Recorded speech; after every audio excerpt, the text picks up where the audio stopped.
Бишкекте кыз зордуктоого кабылганын билдирген.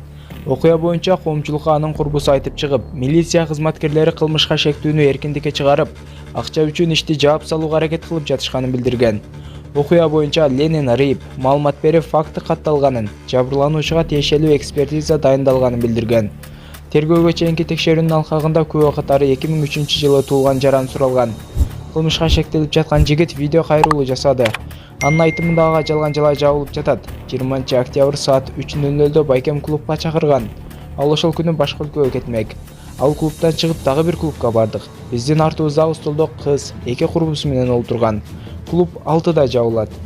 5:40 чамасында бийге чыгып чогуу бийлегенбиз. Ошол жактан тааныштык. Клуб жабылып эшикке чыктык. 1992-жылы туулган эжеси, биз жакын жерде эле жашайбыз.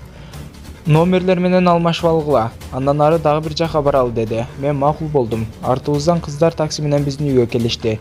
Ичип олтурдук. Анан ал кыз менен сүйлөшүп, аркы бөлмөгө бардык. Экөөбүз ошол бөлмөдө болдук. Ал жерде эч кандай зордуктоо болгон эмес. Күндүз эле болгон.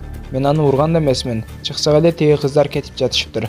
Алар урушуп кетишкен окшойт. Мен үйгө кирдим. Милиция келди, кызматкерлер унаага салып кетишти, деди ал. Ушул окуядан кийин жаштарга кайрылуу жасайт элек. Урматтуу жаштар, ушундай ичимдик ичилген жана ошондой эле караоке фарларга барууну токтотуңуздар. Жана албетте ушундай окуяларга кабылып, дагы да кабылып калышыңыздар ыктымалдуулугу аябай азыркы заманда күчөп жатат.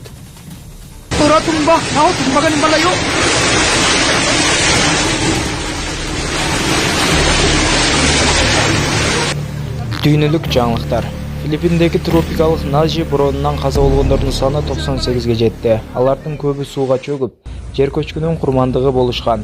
Айрымдарына дарактар кулап каза тапты. Андан тышкары ондогон адамдар тайынсыз жоголду. Куткаруучулар каза болгондордун сөөгүн суудан, ылайдан издөө иштерин улантышууда. Бул үчүн алар узун жыгач таяктарды колдонуп, сууга ылайга батышууда.